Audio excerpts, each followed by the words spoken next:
named Elkanah, who lived in Ramah in the region of Zuph in the hill country of Ephraim.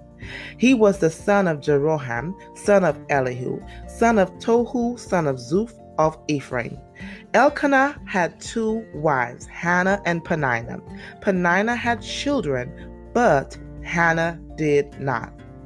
Each year, Elkanah would travel to Shiloh to worship and sacrifice to the Lord of Heaven's armies at the tabernacle. The priests of the Lord at that time were the 2 sons of Eli, Hophni and Phinehas. On the days Elkanah presented his sacrifice, he would give portions of the meat to Peninnah and each one of her children. And though he loved Hannah, he would only give her 1 choice portion because the Lord had not given her any children. So Peninnah would taunt Hannah and make fun of her because the Lord had kept her from having children. Year after year, it was the same. Peninnah would taunt Hannah as they went to the tabernacle. Each time, Hannah would be reduced to tears and would not even eat. Note, this is a note. Depression, y'all. This woman is taunted daily, monthly, and yearly. Listen, the word taunted means ridiculed. Y'all know I'm from the Caribbean. Ridiculed, put down, insulted, provoked, mocked, made fun of. Okay? This woman is made fun of. This makes me so sad. As I was preparing for this episode, and even reading the scripture, can you imagine? Some of you listening don't even have to imagine because that's your story. Verse 8. Why are you crying, Hannah? Elkanah, her husband, would ask. Why aren't you eating? Why be downhearted just because you have no children? You have me. Isn't that better than having 10 sons? Note, y'all, this is not the most empathic response from a husband. But how many of you, when you are experiencing sadness or prolonged sadness, which is depression, someone questions your experience or even minimizes what you feel? In other words, but you have this. Why are you depressed? What is there to be depressed about? Or at least you still have a husband or whatever you want to fill in the blank. There is no empathy. For some of you, there isn't even empathy from your husband.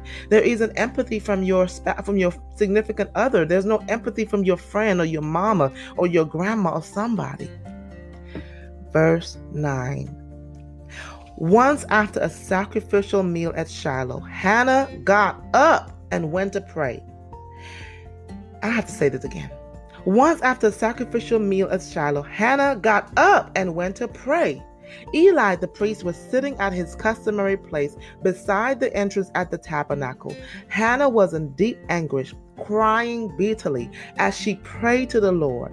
Note, the word anguish, y'all, means severe mental or physical suffering. In this case, it was probably mental suffering, desolation, despair, sadness, grief, angst, depression. Okay, I just wanted to let y'all know what that means. Verse 11, and she made this vow, O Lord of heaven's armies, if you would look upon my sorrow and answer my prayer and give me a son, then I will give him back to you. He will be yours for his entire lifetime.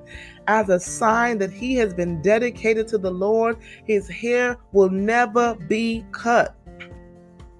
As she was praying to the Lord, Eli watched her, seeing her lips moving but hearing no sound. He thought she had been drinking. Must you come here drunk? He demanded. Throw away your wine. She says, oh no, sir.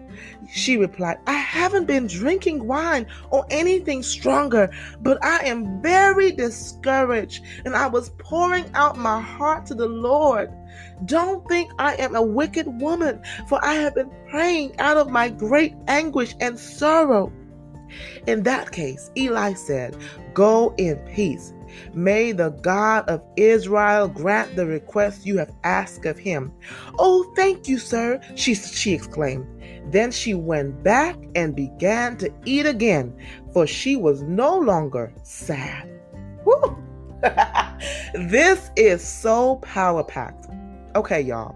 We have a woman who is barren.